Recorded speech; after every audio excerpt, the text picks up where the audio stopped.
ગીરની શાન ગણાતી કેસર કેરીનું જૂનાગઢ માર્કેટિંગ યાર્ડમાં વિધિવત આગમન થયું છે। પ્રથમ દિવસે 10 કિલોના અંદાજે 1000 બોક્સની આવક નોંધાઈ છે, જેનું વેચાણ 1000 થી 1600 સુધી થયું છે।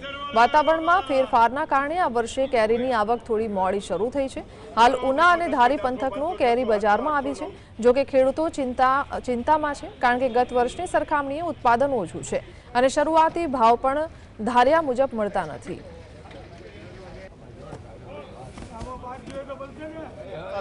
दवा छांटवामां आवे साहेब, पछी पाणी आते एनी माथे बीजुं कई वावेतर थाय नहीं बगीचानी अंदर एमां न वावे सींग के न वावे घऊं काई होवाय नहीं। बगीचो एटले बगीचो ज होय, पण जो केरीमां उत्पादन न थाय तो ए पछी एने कटिंग करवो पड़े। એટલે આગામી સમયની અંદર જો સરકાર ભાવ નહીં આપે તો એ બગીચા કટિંગ કરવા પડશે અને કોઈ માણસોને કેરી ખાવા પણ મળશે નહીં, કારણ કે ગીરની અંદર જે ઝાડવા છે બીજી ક્યાંય છે નહીં, અને ગીરના લોકો જ્યારે ઝાડવાની માથે કાંઈ થાય નહીં અને પછી બીજી ખેતી તરફ વળે તો પછી અમારે તો એ બગીચા કટિંગ જ કરવા પડે સાહેબ।